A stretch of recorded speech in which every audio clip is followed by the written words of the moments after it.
Shallallahu Alaihi Wasallam, contoh dan ikutan bagi kita dalam hidup. Bagaimana cara menjalani hidup dan kehidupan dengan baik dan benar, itu sudah dicontohkan oleh Rasulullah. Tinggal kita mengikut garis-garis yang sudah ditentukan oleh Rasulullah. Baik para peserta Zoom meeting yang dimuliakan Allah, pada kesempatan hari ini kita ingin melanjutkan kajian kita persoalan tasawuf. Jadi ilmu membersihkan diri. Karena dalam diri kita ini ada dua perangkat. Yang pertama software, yang kedua hardware. Software itulah jiwa rohani. Ada yang menyebutnya latifah, ada yang menyebutnya sir, macam-macam. Itu dalam kelompok jiwa atau rohani itu. Yang kedua hardware. Itulah perangkat keras fisik yang kita miliki.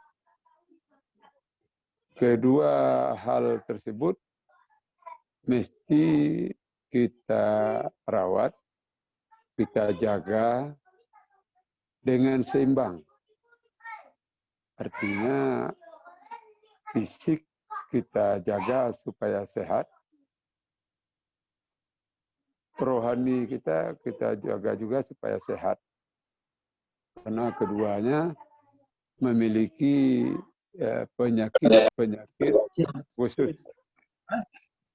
Kalau dalam kajian tasawuf ada namanya afatul qalbi.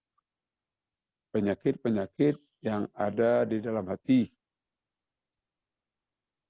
Kalau penyakit fisik, itu paling-paling kita punya 2 atau 3.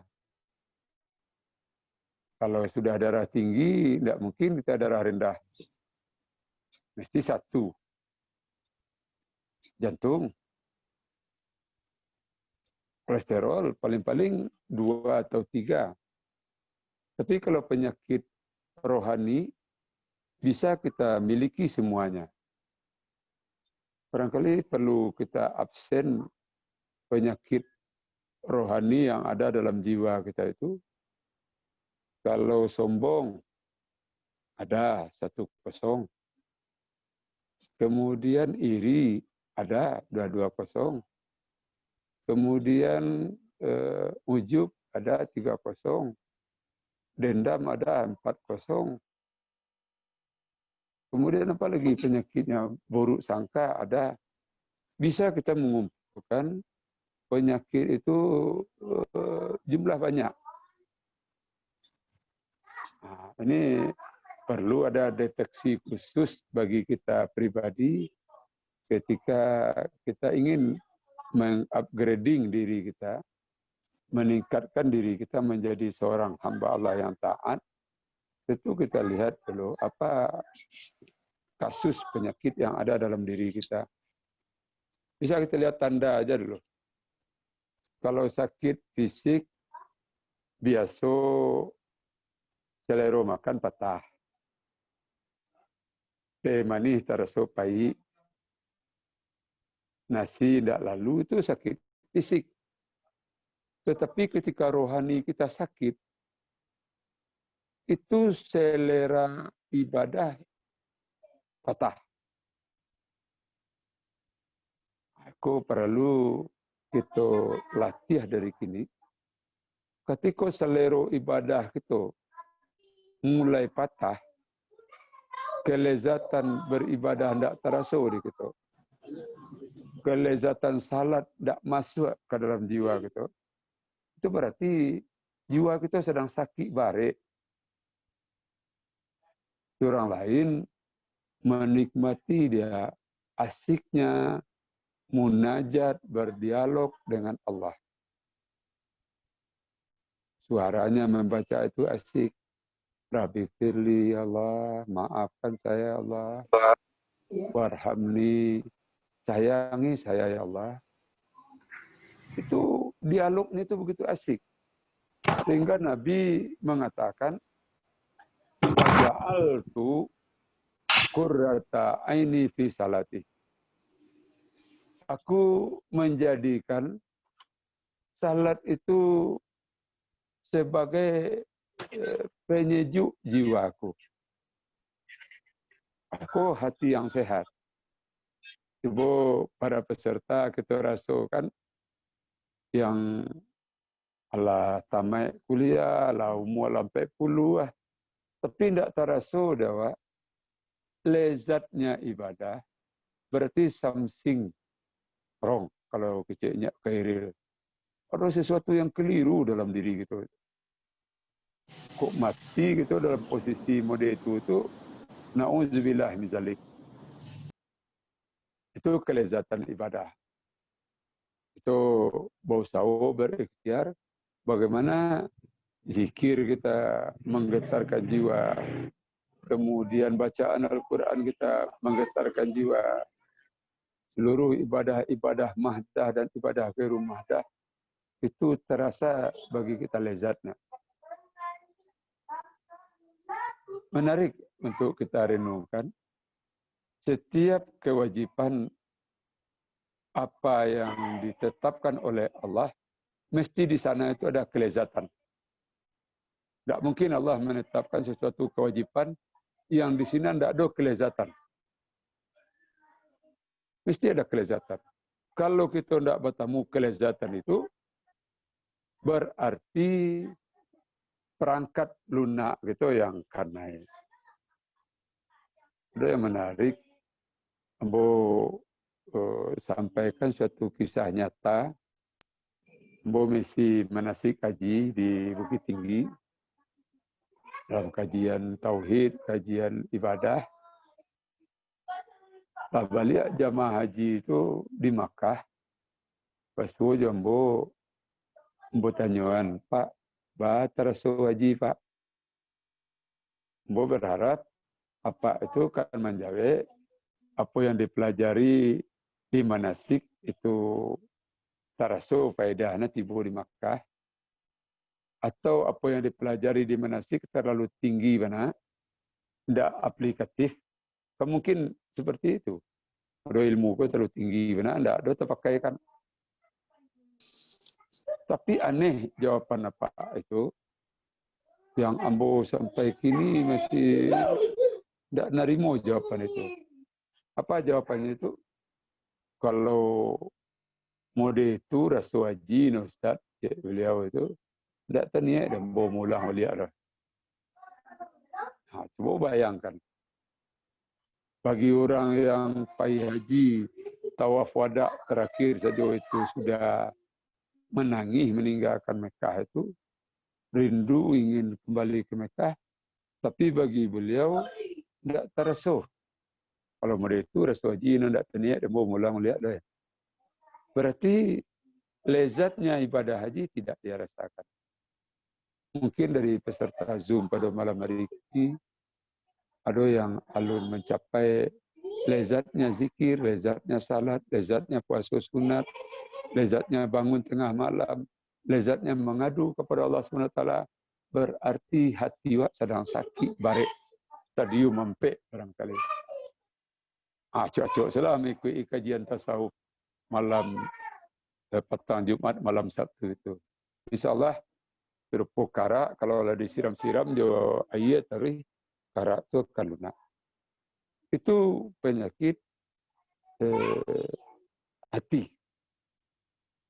Jadi kalau penyakit fisik, selera makan patah, kalau sakit rohani itu, selera ibadah itu turun.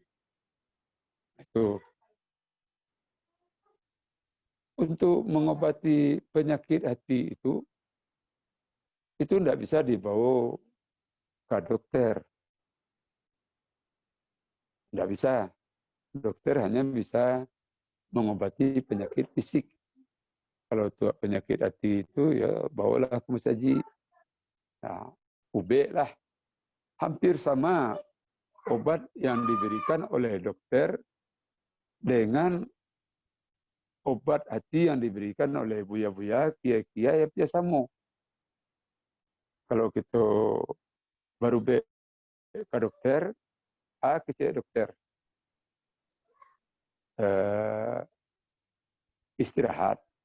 Nah, Pak sakit jantung, sakit fisik, apa istirahat, apa kelelahan. Itu biasa kita dengan dokter ngecek mode itu. Sudah itu ngecek dokter, tinggalkan pantangan. Kalau sakit darah tinggi, tambah yang lemak-lemak, tinggalkan pantangan. Kalau sakit jantung, kurangi makanan-makanan yang bernilai kolesterol, itu pantangan. Yang ketiga, baru UB. Sakit jiwa juga mode itu. Sakit rohani lah. Kalau sakit jiwa banyak yang tersinggung. Karena mungkin kita merasakan jiwa kita mesti sehat. Tapi yang sakit rohani lah, UB-nya istirahat yo. Jadi kalau datang ke Ambo lah, peserta Zoom, Ustaz, awak hati aku banyak masalah. Tadi penuh de kebencian, iri, dengki. Istirahatlah. Pak istirahat hati itu. Kalau perlu pergi ke pondok, pergi ke pesantren beliau, lalu agak seminggu di pondok, kemudian salat tahajud sama santri, wirid sesudah salat, talaki bersama guru-guru, itu istirahat jiwa. Atau pergi ke masjid, atau pergi ke panti asuhan, lagi sedekah senang, lagi kebahagiaan bagi para penghuni panti asuhan, panti jompo, itu obat dari jiwa itu, mengistirahatkan jiwa. Istirahat. Ada yang menarik itu cerita di zaman Imam Syafi'i. Ada seorang laki-laki datang ke Imam Syafi'i. Kecil laki-laki itu, wahai Imam Syafi'i, mangko istri ambo ndak rancak saya bantu oleh kok kajian menarik nanti bisa diulas oleh Agung nanti. Istri ambo ndak rancak bantu oleh. Lah berapa bulan kawin menikah, baru berapa bulan baru bantuan ndak rancak le, wahai Imam Syafi'i. Imam Syafi'i lah tahu bahwa seorang rohaninya bermasalah. Kecek Imam Syafi'i, kalau mulai itu istirahatlah dulu. Istirahatkan mata dulu, gadul basar dulu. Itu mata kita dulu cari macam-macam tu banyaklah istirahat. Istirahat lalu agak sebulan. Dia dipatuhi dia anak muda itu. Istirahatlah anak muda itu, tidak ada ke pasar, tidak ada ke mall, tidak ada cari yang cuci mata itu. Pas sebulan, bertemu je Imam Syafi'i balik. Bala cuba istirahat. Allah Imam Syafi'i. Bagi ni, aku cek laki-laki itu, oh lah rancak isteri yang bawa dia, wah Imam Syafi'i. Rancak pada sebelum nampak nikah dulu le. Aku cek Imam Syafi'i, wahai anak muda, isteri yang kau bantu itu je. Tidak berubah ke bantu isteri yang kau. Tapi selama engkau banyak mendaratkan pandangan mata engkau ke tempat yang haram. Ke istri orang, ke gadis orang. Ketika mata melihat kepada yang haram, kenikmatan yang halal dicabut oleh Allah Subhanahu Wa Taala. Itu makanya istri engkau buruk dalam pandangan engkau. Tapi sesudah diistirahatkan Mako itu, Mako melihat istrinya, terasa bagi dia istrinya semakin cantik. Itu ube penyakit rohani yang pertama, istirahat. Jadi yang lapani yang dengan suasana ekonomi, suasana politik, pergilah ke pesantren, pergilah ke pengajian, duduklah di sini, zikir dan fikir. Jadi kalau orang biasa banyak zikir, itu kini zikir, fikir. Seimbangkan antara zikir dan fikir. Kalau tidak seimbang, fikir terlalu tinggi, zikirnya sedikit, ada harapan kita salah nanti dalam berfikir. Zikir terlalu tinggi, fikirnya tidak mengiringi, ada kemungkinan nanti zikir kita kehilangan makna. Jadi coba sejajarkan. Nah, banyak orang yang zikir beribu-ribu, tapi fikirnya tidak seimbang. Tengok goyang badan yang kuat, tapi tidak masuk menggetarkan jiwa itu. Itu yang pertama ube dari sakit rohani itu. Istirahatkan jiwa. Karena jiwa awak terlalu gersang, terlalu penuh hanya persoalan politik, persoalan ekonomi, persoalan macam-macam. Coba istirahatkan jiwa gitu. Kalau orang-orang yang basulu ada dia rutinkan salat arba'in, artinya salatnya itu setiap waktu sampai puluh kali itu, sampai puluh kali salat, tidak terlambat takbiratul ihramnya bersama imam. Oh, dijago itu. Kalau dulunya Ibrahim mengatakan orang yang bisa menjago salat sampai puluh waktu, tidak terlambat takbiratul ihramnya dari imam, itulah penduduk surga itu. Sampai puluh waktu. Sampai puluh waktu berarti sehari 5 waktu, berarti 8 hari. 8 kali 5 sampai puluh. Dihubungkan oleh orang ahli kejiwaan, kalau sampai puluh kali itu, 8 hari kita rutinitas salat, tidak terlambat takbiratul ihram bersama imam, berarti lah menjadi kepribadian dalam hidup itu. Ini tidak hanya sekedar rutinitas, tapi lah menjadi kebiasaan, kebiasaanlah berubah menjadi kepribadian, lah berubah menjadi karakter gitu. Cobalah latih dari itu, kita akan merasakan betapa damainya hati itu. Karena kita sudah istirahatkan jiwa itu. Karena kita banyak stres ini. Kalau kita lihat dari peserta Zoom yang para orang peserta Zoom ini barangkali ada yang sampai tingkat stres, tidak menikmati zikir itu, istirahatkanlah hati. Yang kedua, UB fisik itu jauhkan pantangan. UB rohani jo kita buat pantangan-pantangan dalam hidup. Ambo tidak akan baduto dalam hidup. Ambo tidak akan ngicuh orang dalam hidup. Ambo tidak akan mengecewakan orang dalam hidup. Apa pantangan kita? Kita boleh men-set garis-garis kehidupan kita.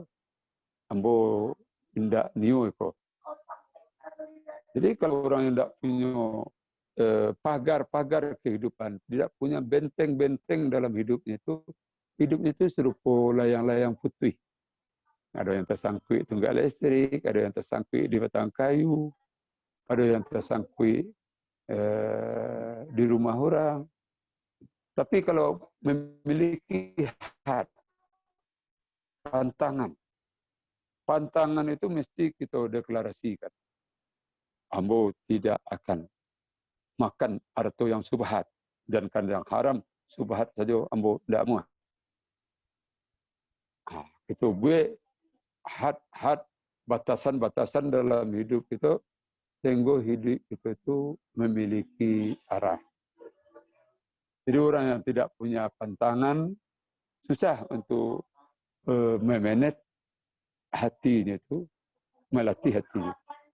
Yang ketiga, obat fisik itu baru ube, paracetamol, bodrek, macam-macam, infus, macam-macam itu obat fisik. Obat roh juga dihantamlah jiwa kita itu dengan beban-beban. Jadi Imam Ghazali mengatakan diri kita itu serupa kudo lia. Kalau ingin kudo lia go jinak, caranya cuma dua. Barian beban di punggung kudo itu, yang kedua kurangi makan. Itu makanya orang-orang memiliki wirid-wirid dalam hidupnya. Ada wiridnya, baca Quran harus sekian ayat sehari, itu wirid. Dia paksakan dirinya itu. Kata ahli tasawuf, man laisa lahu wirdun fahuwa kirdun. Kok tak kicik embo. Kok kicik para ahli tasawuf. Siapa yang tidak memiliki wirid, rutinitas dalam hidupnya, kebiasaan dalam hidupnya, fahuwa kirdun. Maka dia adalah seperti kera. Nah, dibuat wirid. Ada yang mewiridkan. Setiap malam mesti salat witir. Sesibuk apapun, setiap malam dia selalu salat witir. Bila kita salat witir, ada dua cara. Pertama, sudah salat isya, kita witir dulu langsung. Kita witir dulu. Karena mungkin malam kita tidak terjaga. Lebih yang muda-muda, lalu lama, tidak yakin wak kata jago malam. Sudah isya itu witir dulu. Dibebankan diri kita, ambo harus witir dulu setiap malam. Karena witir itu adalah penutup salat malam. Lalu kalau terjaga tengah malam itu, kita tinggal tahajud. Tidak ditutup, dia witir leh. Satu kali. Itu. Satu beban gitu. Dibuat saya harus witir setiap malam. Itu namanya wirid. Apa keuntungan dalam tasawuf? Siapa yang punya wirid dalam hidupnya itu, setiap malam dia biasa wirid, atau wirid pribadinya seperti itu. Lalu satu ketika beliau dalam perjalanan. Beliau sibuk, tidak sempat wirid itu. Maka kebiasaan rutinitasnya itu tetap dicatat oleh malaikat seperti beramal seperti biasa. Itu penyayang Allah itu. Awak biasa wirid tahajud, tapi kini awak sakit, tidak bisa tahajud, absen tahajud, dicek list oleh malaikat. Awak wirid zikir, tapi suatu ketika di perjalanan kita tidak sempat zikir karena ada hal-hal yang mendesak, yang daruri. Malaikat kita tetap jalan. Itu keuntungan. Jadi mudah-mudahan kita memiliki wirid-wirid yang memandu kehidupan kita menjadi lebih terarah. Kemudian ada Sufyan As-Tsuri mengatakan dalam suatu ungkapan beliau, salah seorang imam mujtahid, apa kata Sufyan As-Tsuri itu? Siapa yang tidak membaca Quran dalam sehari semalam itu 100 ayat, dia patok 100 ayat. Itu kata Sufyan As-Tsuri, siapa yang tidak membaca Al-Quran 100 ayat dari semalam itu, maka hidupnya sia-sia. Jadi mari kita hitung diri kita. Bo ndak dolo sehari ya sia-sia mbok. Itu Sufyan As-Tsuri dia letakkan 100 dengan ukuran 100 ayat sehari tidak tahu. Tapi kalau ditanya ke Ambo, Ustaz, kalau tidak 100 bahasa, boleh aku awak semua wah pada 50 lah. Jadi 50 wirid kan. Mungkin yang sibuk-sibuk mengatakan Ambo dah bisa ada 50 Ustaz. Barik tu. Ambo bisa 10 lah. 10 lakukan wirid. Oh 10 barik Ustaz. Ambo bisa saya no sehari Ustaz. Lakukan wirid setiap hari 1 ayat. Hari ini hari Jumat. Auzubillahi minasyaitonirrajim. Bismillahirrahmanirrahim. Nun. Sadaqallahu nazim. Lah selesai wirid lah. Besok hari Sabtu. Auzubillahi minasyaitonirrajim. Bismillahirrahmanirrahim. Qaf. Sadaqallahu nazim. Selesai lah. Hari Minggu. Sad. Alif Lam Mim. Yasin. Tambah ayat-ayat yang lain. Apa yang kita dapat dari satu ayat itu? Kalau kita zikirkan, kita akan mendapatkan sesuatu yang berharga. Coba para peserta Zoom yang dimuliakan Allah. Jika kita baca saja Nun, Sad, Qaf, kita berfikir. Tidak satu pun para pakar yang tahu persis arti Nun. Tidak satu pun para mufassir yang bisa menafsirkan dengan pas apa maknanya Qaf. Bacalah kitab-kitab tafsir itu. Ada yang menebak, ada yang langsung angkat tangan dengan mengatakan Allah a'lamu bimuradihi. Kesimpulan dah, setinggi apapun sekolah gitu, sehebat apapun ilmu gitu, makna Nun tidak tentu dah. Itu mencukur habis kesombongan kita di bidang ilmu pengetahuan. Jadi satu ayat kita baca, kita pikirkan akan menghilangkan kesombongan kita. Luar biasa. Itu kalau kita iringi. Kita buat wirid. Oh, tak bisa jo.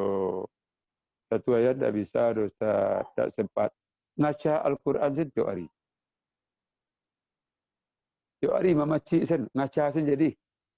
Jadi itu wirid-wirid. Terserahlah kita punya kecenderungan masing-masing, punya rutinitas, punya wirid yang bisa kita tetapkan. Tapi yang jelas, wirid membantu kita dalam usaha mendekatkan diri kepada Allah SWT. Allah katakan dalam hadis kursi, siapa yang berusaha mendekatkan kamu sajangka, Allah akan mendekatkan kita saito. Dia yang berusaha mendekatkan Allah saito, Allah akan mendekatkan kepada kita sadapo. Dia yang mendekatkan kepada Allah berjalan, Allah akan mendekatkan kepada kita berlari. Jadi bebani rohani kita dengan wirid supaya lebih terarah. Kemudian itu beban kata Imam Ghazali supaya jiwa kita indah lepas, tak ganas dia. Kurangi makan. Sama je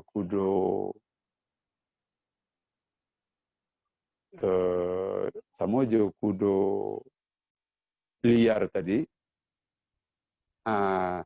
Dikurangi beban, bisa apa tuhan. Beban itu adalah puasa.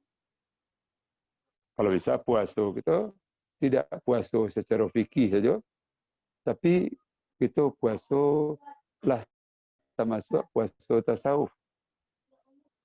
Kalau yang jadi induk samang, jadi pimpinan, jadi orang tua, katakan ke anak buah gitu, akan dikatakan ke anak buah gitu, besok hari Senin, Apa puasa bisua? Apa puasa bisua? Apa bisua ndak ka berang-berang lah. Kalian talambe masukkan tu apa ndak berang-berang lah. Apa bisua inda kamar borabor. Apa bisua inda ka iri. Latihlah diri kita puasa secara tasawuf itu. Bisu ambo ndak ka berang-berang. Bisu ambo ndak ka iri. Bisu ambo indak ka maranyu-ranyu. Rasakan hari bisu itu dibanding dengan hari kini. Hari kini mungkin ndak puasa terasa bare beban hidup gitu itu. Menyimpan kemarahan, ketidaksukaan, kebencian, bare. Bisu awak puasa, tak ada benci, tak ada marah, tak ada iri. Ba'a rasa hati kita pelong. Pelong tu bahasa Arabic apa tu? Adem, cool, sejuk diri kita. Itu puasa. Puasa dengan nilai-nilai ketasawufan, tidak hanya puasa dengan kaedah fikih. Kalau kaedah fikih dia adalah apa? Asom wa puasa adalah menahan makan dan minum dari terbit fajar sampai terbenam matahari. Itu puasa secara fikih. Puasa secara tasawuf lebih hebat daripada itu. Jadi itu cara mau bean hati kita yang bermasalah. Hampir sama dengan UB yang diagiahkan dari dokter. Pertama tadi istirahat, kedua jauhi pantang, yang ketiga ikut UB, UB makan, UB minum, sakit rohani juga seperti itu. Jadi kita kembali kepada pokok kajian kita tasawuf, itu merawat rohani kita supaya rohani kita bersinar. Dan itu yang kita minta setiap sujud terakhir, lamukan Allahumma ja'al fi qalbi nuran. Ya Allah, jadikanlah hatiku itu cahaya, hatiku itu bersinar. Nah, itu merawat hati itu. Apa dalil? Kalau orang kan suka mencari dalil. Kalau kita percaya saja tanpa kita tahu dalil, cukup. Tapi kalau ingin lebih kuatnya, kita cari dalil. Qad aflaha man tazakka. Tunggu sukseslah orang yang mampu membersihkan, merawat dirinya itu. Qad aflaha man zakkaha atau man zakkaha man tazakka. Tunggu beruntung. Kita akan mendapatkan keberuntungan dengan amuh kita membersihkan hati itu. Nah, itu merawat rohani kita. Kalau merawat fisik itu kita lah sama-sama tahu, merawat kulit, merawat wajah, itulah sama-sama pandai. Kalau yang ibu-ibu untuk merawat itu mengorbankan pitih ratusan ribu. Sebelum babada bless on dulu, berapa bless on gini. Sudah bless on, ada krim pelembabnya, berapa kini sih. Sudah tu ada kuas, ada sedonya, berapa biaya. Nanti hati kita bless on kan dulu. Hati kita alih dulu. Itu. Jadi itu nilai-nilai tasawuf yang akan kita terapkan, merawat hati gitu. Dari merawat hati kita itu, kita akan sadar dengan diri kita. Plus minus diri awak terasa dah. Oh, iko diri awak casing no gagah, tapi hatinya busuk. Lalu apa upe pancace hati awak busuk. Nauzubillah, nauzubillah min zalik. Di sini para ahli ibadah juga mengatakan man arafa nafsahu arafa rabbahu. Man arafa rabbahu fasada nafsahu. Kalau dilanjutkan oleh orang tasawuf itu, siapa yang kenal dirinya, dia akan kenal Tuhannya. Siapa yang sudah kenal Tuhannya, lenyaplah dirinya itu. Tarasu, awak gue tidak ada apa-apa. Ini dimating kewa. Kadang-kadang kita lupa dengan diri gitu. Siapa yang kenal dirinya? Oh, sia diri wak go. Ambo ini no kita orang gua itu kenal kuli itu. Ditaruh bisa kita kenalkan ambo Arfah Masrura dari Medan. Sekolah para B itu kuli itu.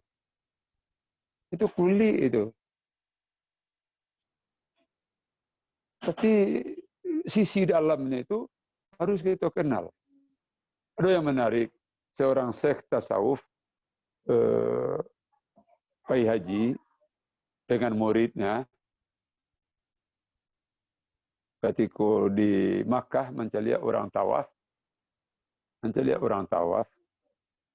muridnya itu langsung komen, wahai syekh, alhamdulillah, orang tawaf banyak, makmur Baitullah, banyak orang tawaf. Subhanallah. Karena dalam ibadah di Masjidil Haram, kalau kita tidak ada satu tawaf, tidak ada satu salat sunnah, tidak ada ibadah yang lain di Masjidil Haram, mencari orang tawaf, itulah ibadah. Itu komentar muridnya kepada syekh itu. Wah syekh, rami orang tawaf, meriah, makmur. Lalu syekh itu punya mata yang dibuka oleh Allah hijabnya itu. Syekh itu menggeleng. Tidak banyak orang yang tawaf. Banyak ya syekh, muridnya banyak. Tidak. Kalau tidak percaya engkau, cuba tutup mata engkau sebentar kecek gurunya itu. Ambo mintaan ke Allah supaya mata engkau dibuka kamulah hijabnya oleh Allah. Jadilah kecek murid itu ditutup na mata. 1, 2, 3. Itulah kira-kira buka. Dibuka de muridnya tu. Baru dibuka, baru ditutup balik. Tak kaji. Ba'ah. Itulah. Ba'ah kecek guru itu. Iyo guru, iyo stek. Tidak banyak nan orang tawaf do. Banyak wow, babi. Binatang-binatang yang banyak nampak dan buat tawaf. Yang manusia seketik. Kecek si Syekh itu. Itulah. Yang tawaf itu ada orang pendengki. Ada orang pendendam. Itu seperti babi itu. Itu seperti Jawi orang pendendam itu. Yang sabana tawaf itu tidak banyak ada orang yang ikhlas niatnya. Orang yang dakik di Allah, yang barasiah, tidak banyak. Jadi kalau kita lihat diri kita pandendam, kita tawaf nampak di syekh itu tidak bantu awak, nampak di syekh tidak bantu awak. Mungkin bantu yang lain. Tak kaji orang lihat kok casing manusia. Kalau Pak Iri bantu siapa tu? Nauzubillah min zalik. Itu mengenal diri. Mengenal diri. Tersodak, siapa? Awak orang Solo itu ada aneka ilmu. Awak orang Solo itu kampung awak. Sementara Orang Solo, namun kok tinggi, kok itu fisik luar. Tapi kenali diri gitu. Kita kok batu-batu bodoh, taraso di hadapan Allah. Nah, berarti kita lah tahu di una tu ketua sembuang itu lah tahu di tuang. Kalau kita lah merasa diri kita bodoh, kita akan sampai kesimpulan kita akan kenal betapa alimnya Allah Subhanahu Wa Taala. Otomatis hilang kesombongan itu. Di sini letaknya dia mengenal dirinya, dia akan kenal Tuhannya di sini.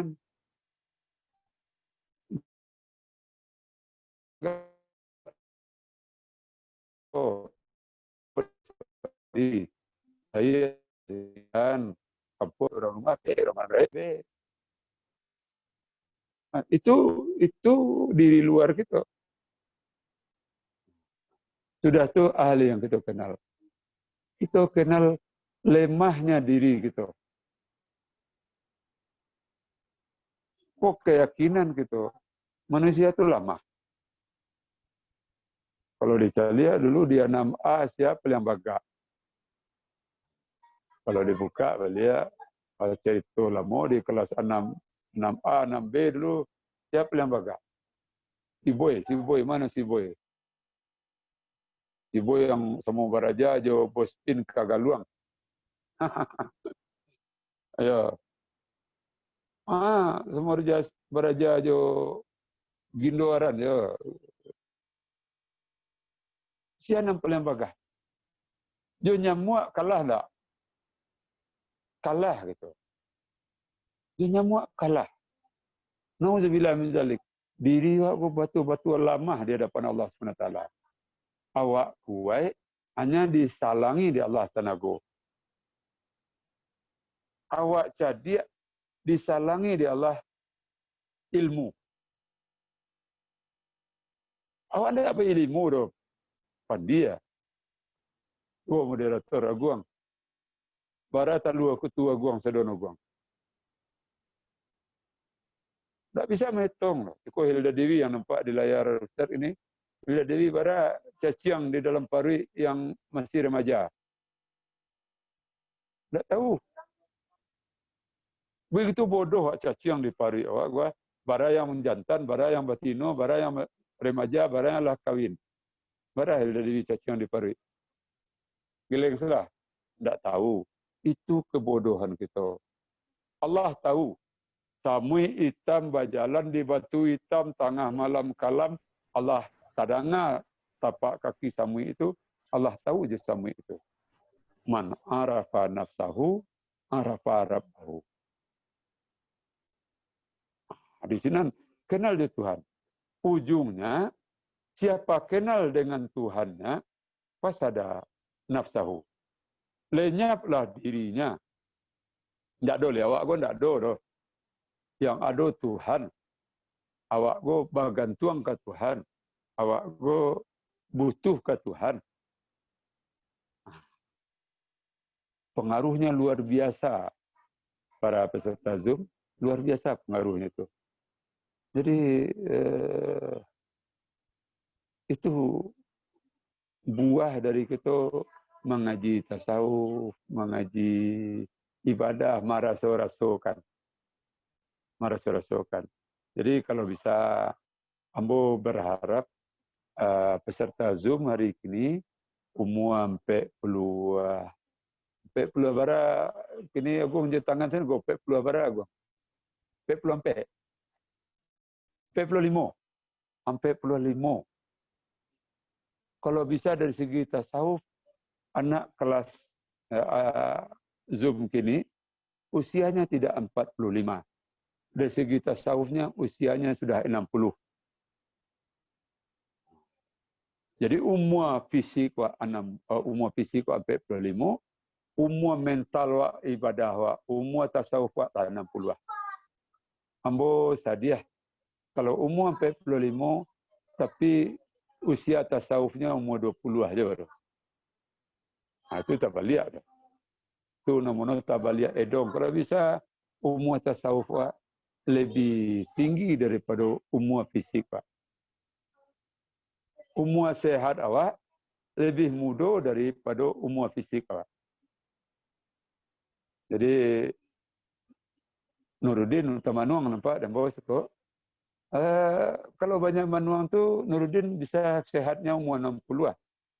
Umur kini baru 42. Berarti umur sehatnya lebih tinggi daripada umur fisik. Kalau yang happy, umur fisiknya 40, umur sehatnya 30. Yang kaji wak kini, umur 45, umur tasawuf, umur ibadah, umur 60. Itu sekedar pengantar pembosarahan balik ke moderator Agung. Lah banyak coretan di Agung, lah banyak yang akan dikomentari di Agung. Silakan Agung. Assalamualaikum warahmatullahi wabarakatuh.